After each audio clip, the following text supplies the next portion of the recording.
Standing in line and my feet hurt. Heels on, should've worn sneakers. Titties standing up in my t-shirt. Killing the whole Grim Reaper.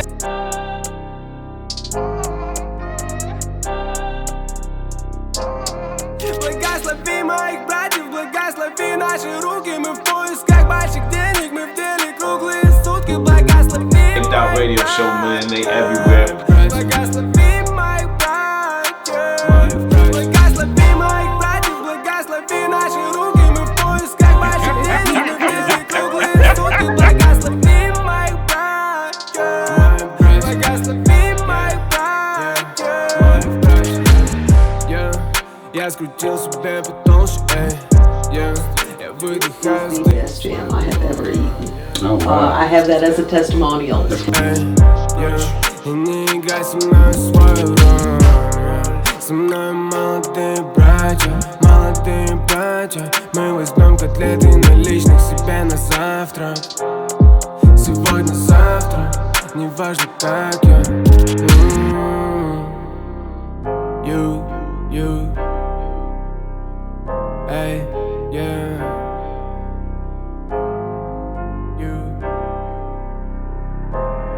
Благослови моих братьев, благослови наши руки, мы в поисках больших.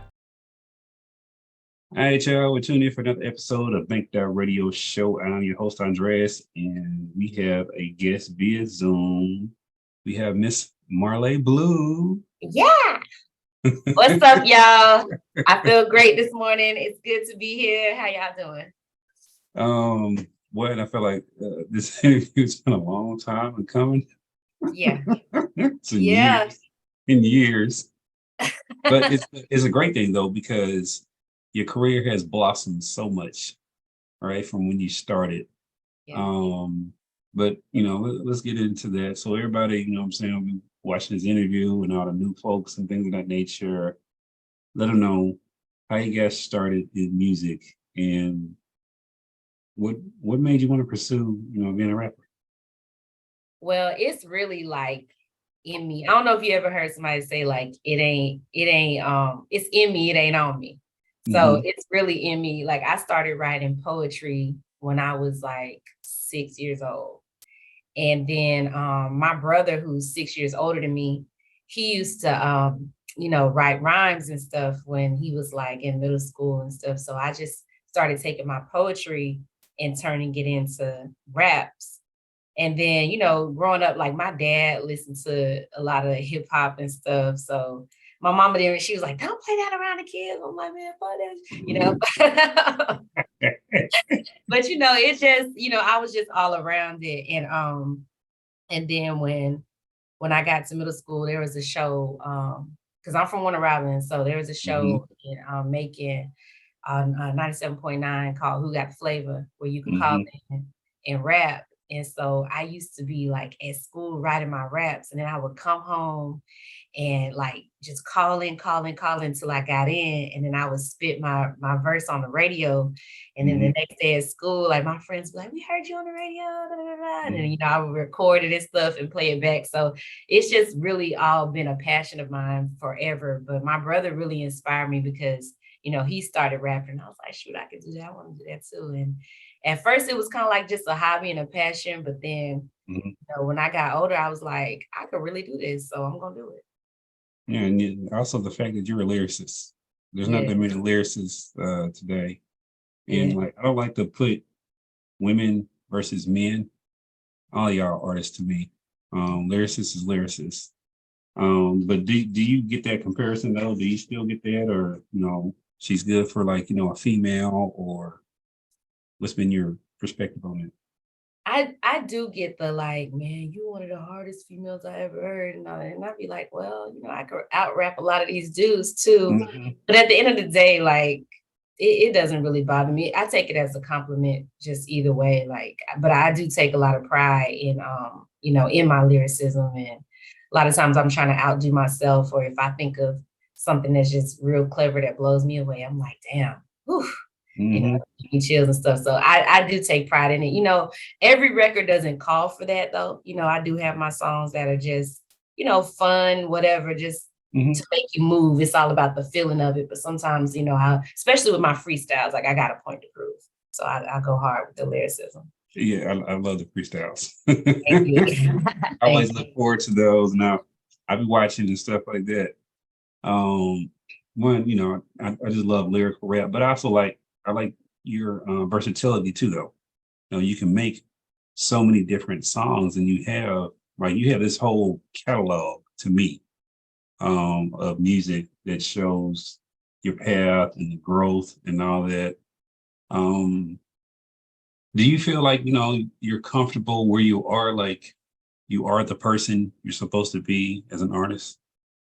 I do. I finally feel like that because forever I've felt like, you know, like, should I go this way? Should I go that way? And then I also struggled with like my tone. You know, I felt like my tone wasn't where it should be. And I was saying dope things, but it wasn't coming out the way I wanted people. And they were missing it because it was like my delivery wasn't on point. But I've spent so much time over these years just like perfecting my craft. And it's just really put my confidence on a whole nother level. So I don't even question it anymore. Like there'll be times where I'll be like, well, dang, you know, do I really belong in this room right now or whatever? Like, I don't question it. I know I'm ready.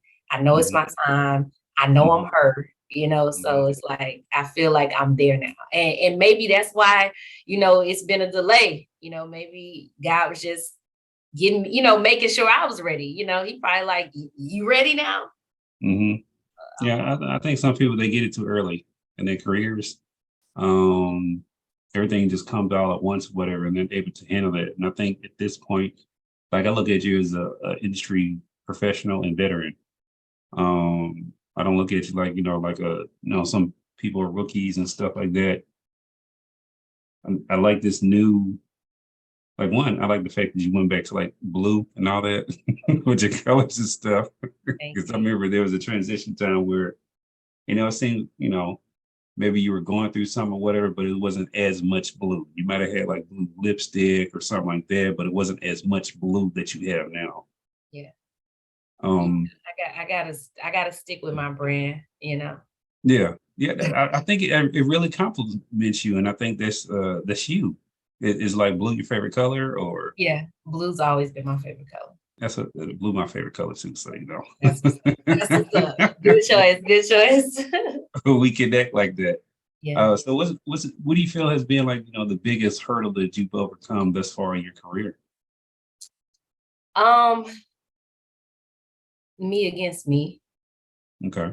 Really, you know, I know a lot of artists that go through this, so I'm just gonna be candid. You know, I struggle with depression, you know, and I feel like a big part of that is because I'm not where I want to be right now as far as like in my career. And sometimes I get in my head and sometimes I just won't be in a creative mode because I'm like and you know, and then I got to talk to myself like, stop feeling sorry for yourself. Like, get your ass up. Like, you ain't gonna get it just sitting here in the bed crying about where you ain't at, you know. But it's like, you know, and then if I'll do something that I feel is like really great and it won't get the response, you know, it's like, then that'll kind of make me go back to like that feeling. But I really been working hard to not stay in those places because I feel like that's going to continue to slow me down.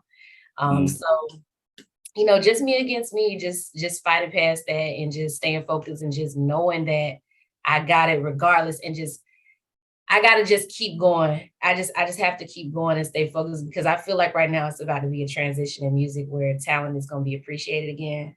Because I feel like right now it's like you remember back in the day where like a certain type of status of people could only get in VIP or have VIP.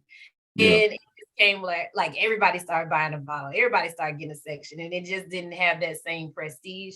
I feel like that with the industry. It's like back then, you know, it's like talent was what got the exposure. You know what I'm saying? Like stars are really stars. And I feel like now it's like they just kind of letting everybody kind of just do whatever and everything. Yeah. And I tell people like, you know, I'm always talent over, you know what I'm saying, whatever is popular. And that's the way I've been the entire time, even starting this and all that. Like, I don't talk to artists whose music I don't like, really. It's just point blank period. And I don't talk to artists who don't think that, have some some not growth, but who would have length for their career. I don't want someone who's just popping or whatever at the moment. I want to see the qualities in artists that, okay, they might have a hot song or something like that or whatever. But you can also see past that and see that they're in this for the reason of creating something to connect with people, not creating something to jump on the bandwagon, because I feel like music's been used for the last 5, 6, 7, 8 years now as a vehicle, as a stepping stone for other stuff. And that takes away from the craftsmanship. That takes away from really going through and handling, putting lyrics to the pad and stuff and rewriting those, and just listening to people like what Dungeon Family and just all these other different type of caliber artists where they had to rewrite their verses 4, 5, 6, 7, 100 times, whatever, just to get it right to that point. I don't think they do that anymore. It's about, let's just go in the studio and vibe, whatever, which is cool to catch a vibe. But at the end of the day, I want to hear something that I can listen to 10 years from now. Yeah. I want to hear something that I can do listen to now. I'm like, ugh, okay, yeah, cool, whatever. And then everybody sounds the same too.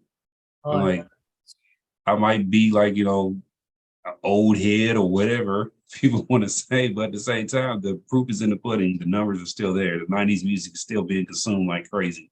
And that's why it's being sampled. That's why it's being sampled. Really, the only leg that a lot of these songs have to stand on is the fact that it's sitting over a sample.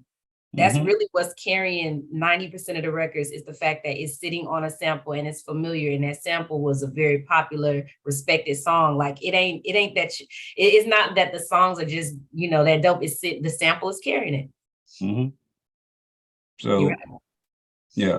So I like the fact that, with I think it's called the new mixtape Blue Flame. Yeah. Blue Flame is hosted by DJ Filthy Rich. I like, first of all, I just love the blue or whatever. So the monologues, that seems like that was a freestyle. It's my record Monologues right here.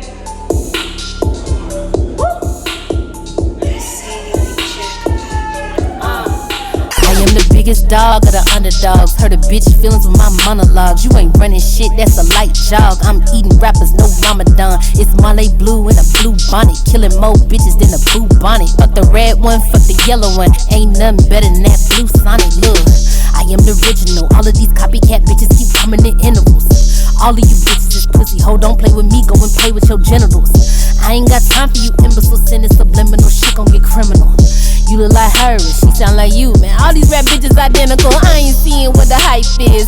Georgia Peach and I'm the ripest. When they see me, they turn into a meme. Now you Arthur holding them tight fists. Bitches real pressed, talking dry clean. Hope be concerned with your hygiene. How you lying about having ghostwriters? You turn a rhyme scheme into a rhyme scheme.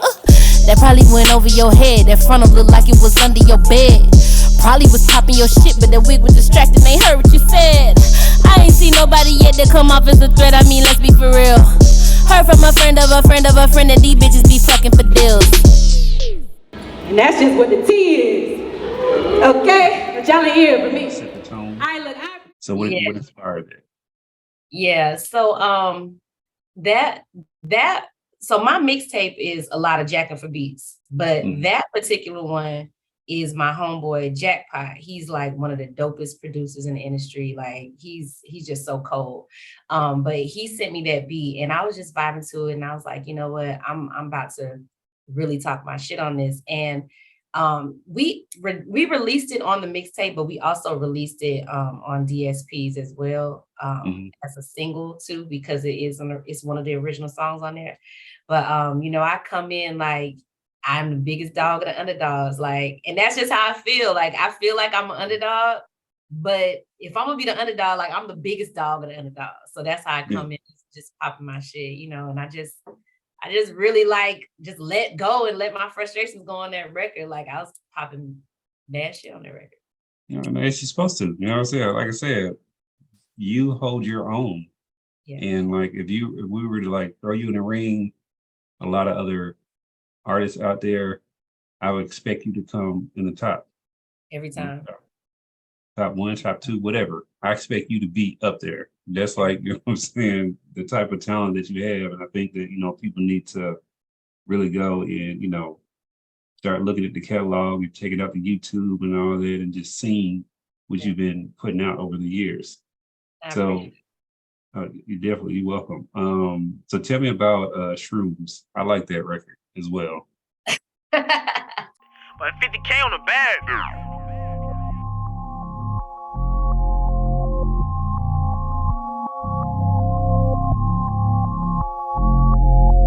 Me, I'm that bitch you hoes ain't never gonna be.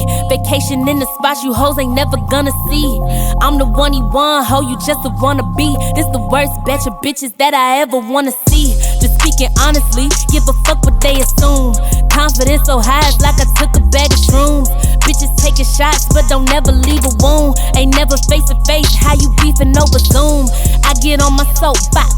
You pussy drier than a bitch, ain't getting no cock. How you let that nigga play you like some roadblocks? I caught a lick up off that nigga, he a blow pop.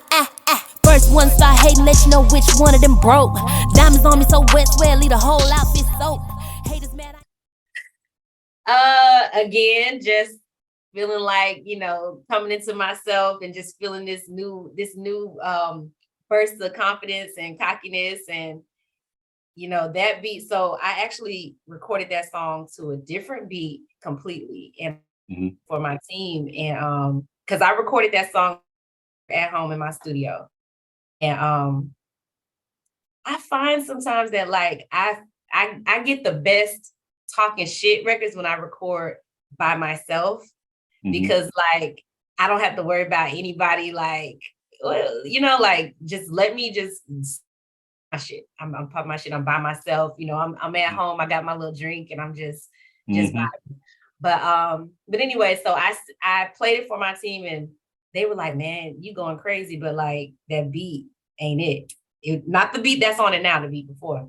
And they were like, it's losing, your song is losing the power behind this beat. They felt it was whack. So we were in the studio one day and 50K was in there, 50K. And so we were playing it and he was like, yeah, I agree that beat ain't it. And he was like, well, I could just make a new beat. And so I'm like, okay. So we start working on something else. And he was over there with his computer and he was just 30 minutes later, he was like, all right, I got something. And he played it and we put my vocals over there. And I was like, man, this is hard. And I was like, I got to get Dougie the Don on it. So Dougie the Don is on the second verse. And he's an artist out of Vegas. And I actually met him through my team. Like we're all artists, producers and songwriters and stuff. So I've never met him in person, but we've done, work and stuff like that. So he's so cold. He's so cold. So I put him on there.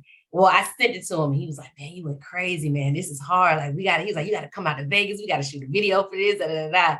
So we're planning on doing that.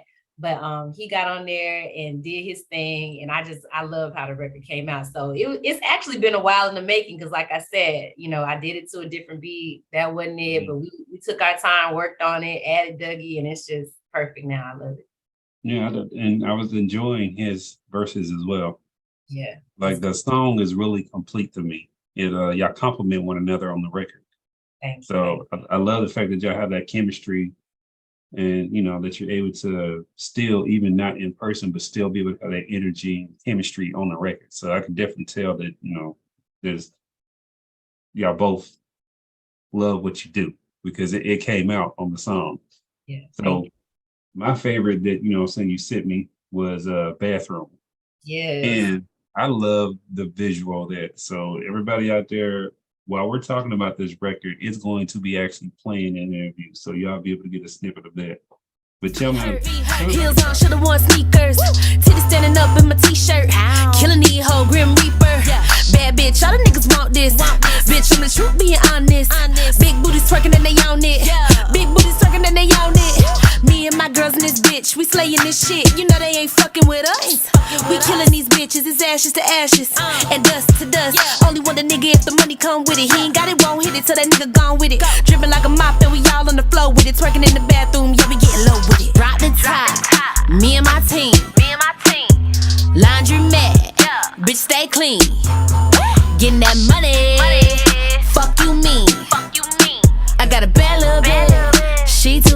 100 hoes twerking in the bathroom. 100 hoes twerking in the bathroom. Ass so fat, barely got room. Ass so fat, barely got room. All the hoes twerking in the bathroom. So what about the process of coming up with that record? Okay, so Bathroom, we were in the studio and I was just like trying to think of something. I'm like, what is it that I really got to reach my ladies? Because what's crazy enough, I have a lot of male followers.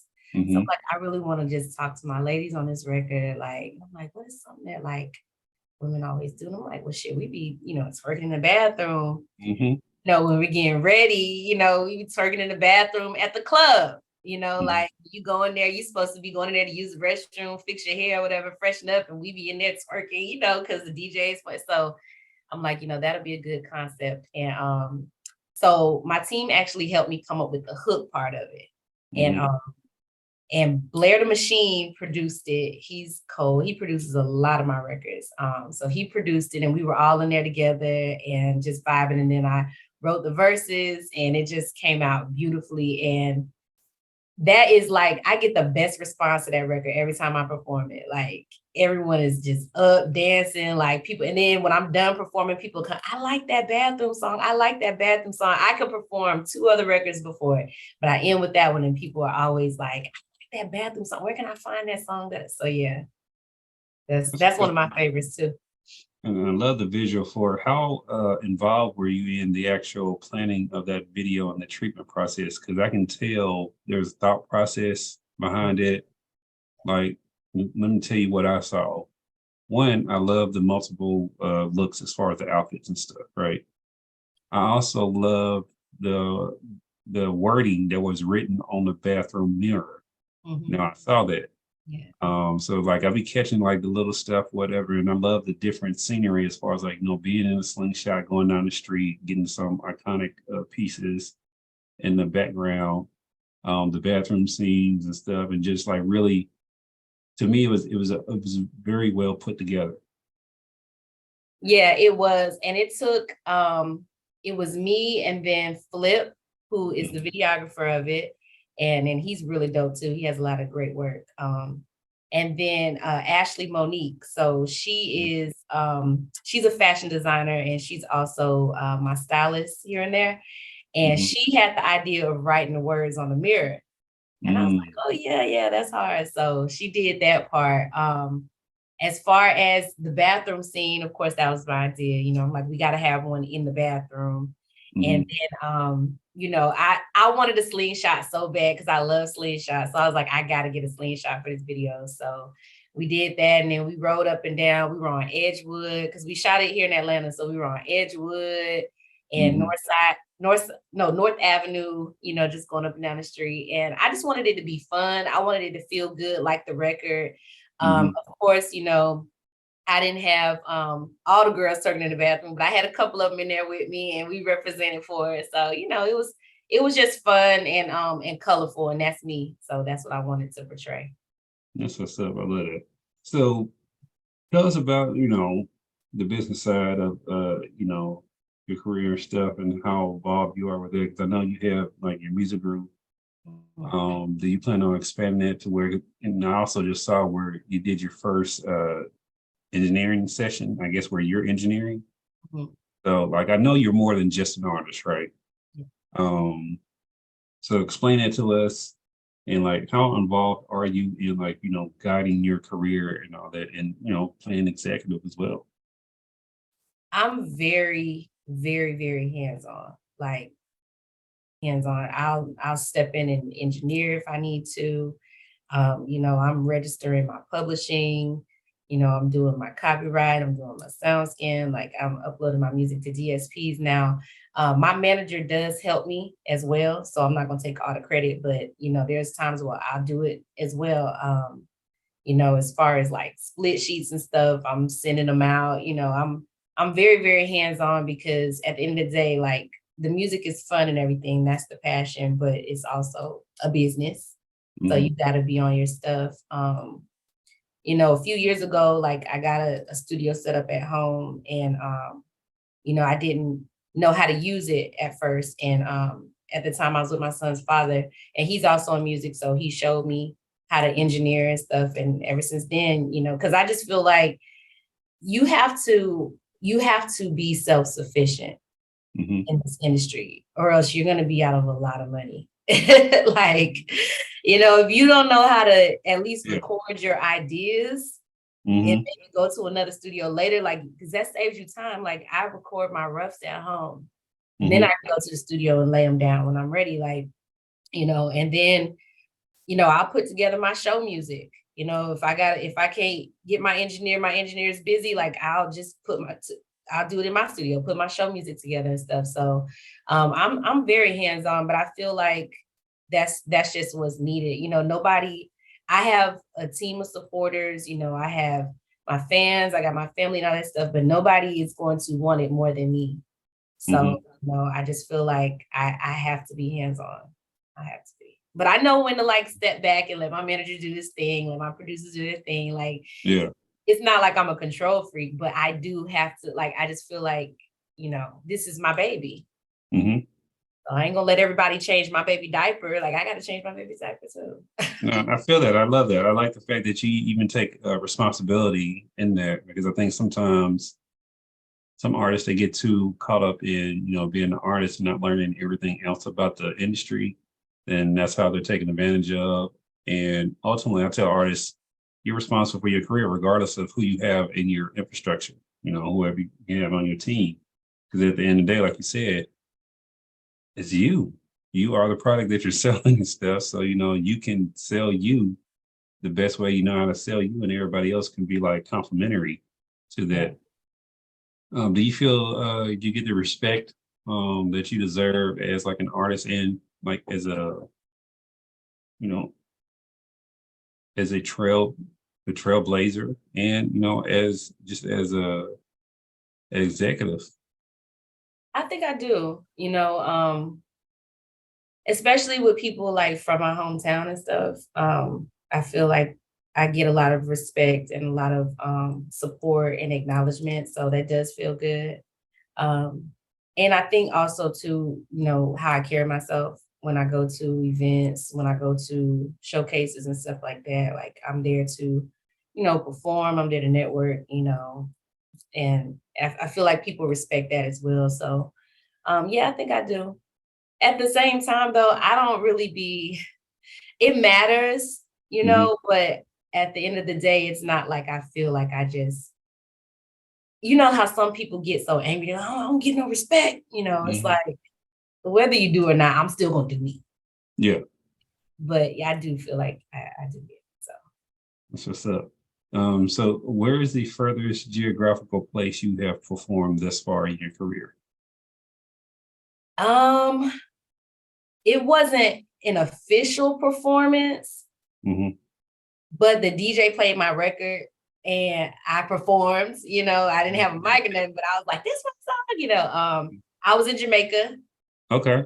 Yeah, I was in Jamaica. Now, they didn't play my record though, but I was in Dubai and they ended up putting my name up in the club. They were like, welcome Marlé Blu. So that felt good. So that was dope.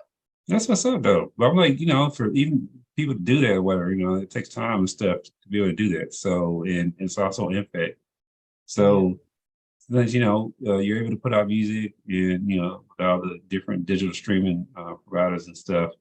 And I'm sure you look at your analytics and things of that nature. Where's the furthest that your music has been streamed or downloaded? The most, well, I get a lot of streams in Germany privately. Okay. Yeah, I get a lot of streams from Germany. Yeah, you're gonna have to go out there one day. I know. You got a fan base in Germany. Like, who is out there listening to me?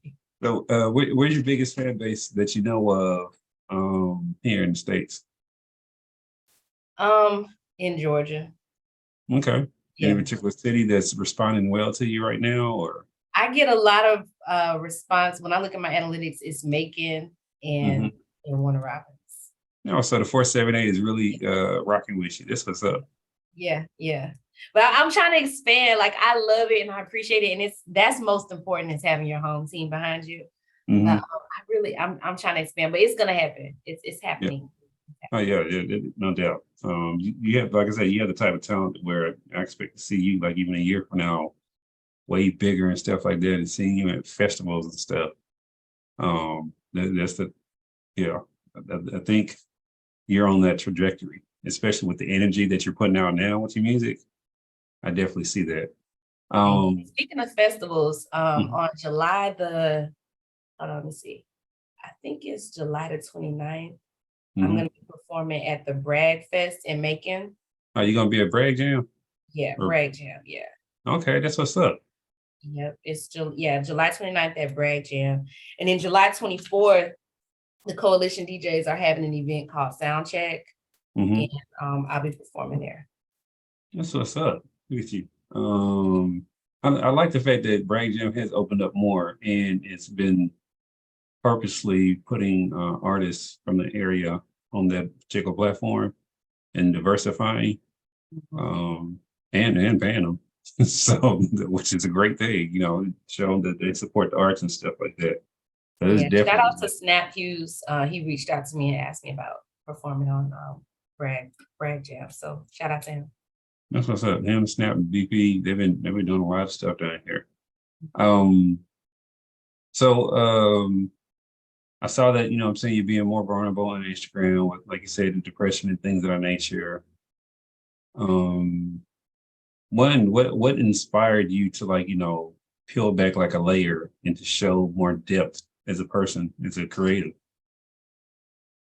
Because, and you know, I just had this conversation the other day with my manager. I'm going to be doing that even more because I feel like this, you know, I can make a fun song. I can make a whatever like easily. And yeah, it's cool for the moment, you know, to rock with or whatever. But I just feel like you really reach people when you show yourself and show your vulnerability. And you never know how you could connect with somebody. You never know how you could help somebody, you know. So you know, that's what I did on the All Falls Down remix. You know, I was just telling what I was going through, and the response to it was so just like overwhelming. A lot of people were in the comments like, oh my gosh, you know, I'm feeling this way, or, you know, thank you for being real, you know, keeping it real and stuff like that. So um, I was even talking to my manager, like I said the other day, about my upcoming music is going to dive even deeper into like who I am, what I go through, what be on my mind, you know, just so people can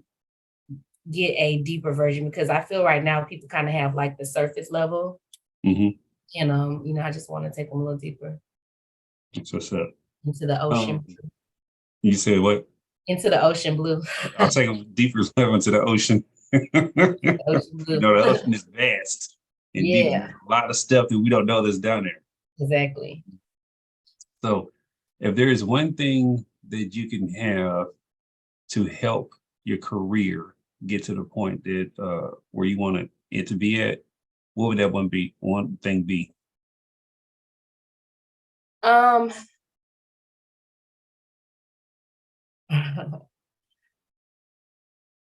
probably just a bigger machine behind me. Okay. So Yeah. you're open to, like, Def Jam, Interscope, Universal, Sony, and all that type deals. Well, I said a bigger machine. I didn't say the biggest machine. So like, so right now, like, you know, I might be moving like a window unit AC, right? Yeah. But I do want like, you know, I want the house AC with the little backup generator, but I don't need no big ass like, because this is what I feel. Yeah. The bigger, you know, machine that's behind you, the less creative control. Hmm. You know, you have more feet on your neck. Hmm. The pie is split a million more ways, and you might get left with a crumb of crust, you know. Okay. So I do want a bigger machine, but at the end of the day, I don't want to be signed to a label and then sat on. Yeah. No, Shell. yeah. They do a lot of that. Yeah. Yeah. Oh my goodness. They do I was like, politics. there's a whole nother, there's a whole nother story and topics and stuff.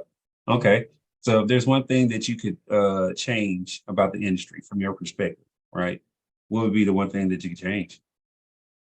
I would change the way it's a popularity contest now instead of based on talent.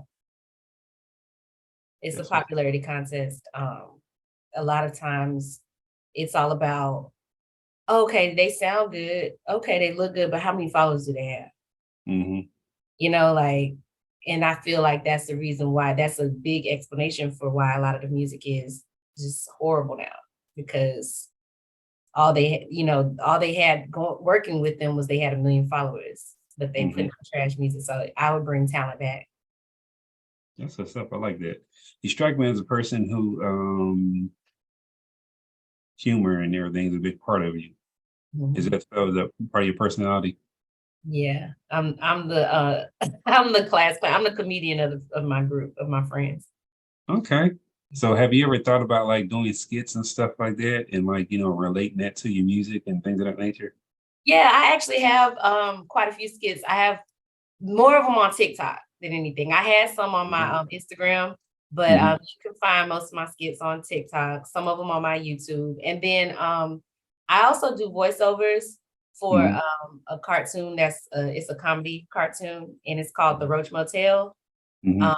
and it's created by DJ Filthy Rich, and it's also partnered with the 85 South Show, because DC Young Fly, Carlos Miller, and Chico Bean do voices on the cartoon as well.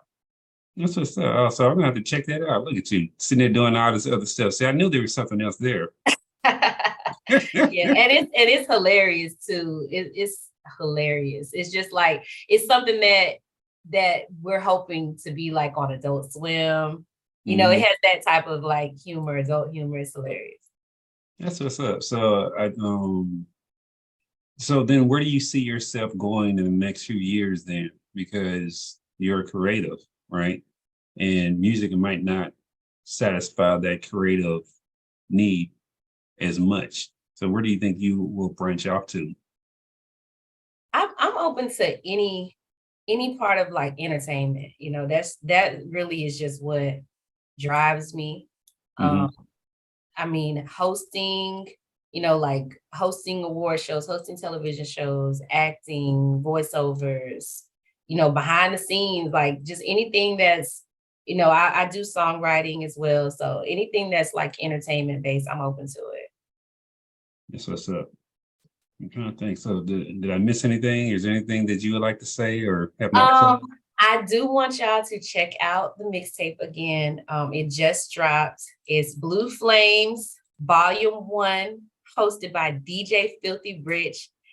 Ain't nobody dropping mixtapes right now. Like, everybody's dropping EPs or albums. So we bringing mixtape back.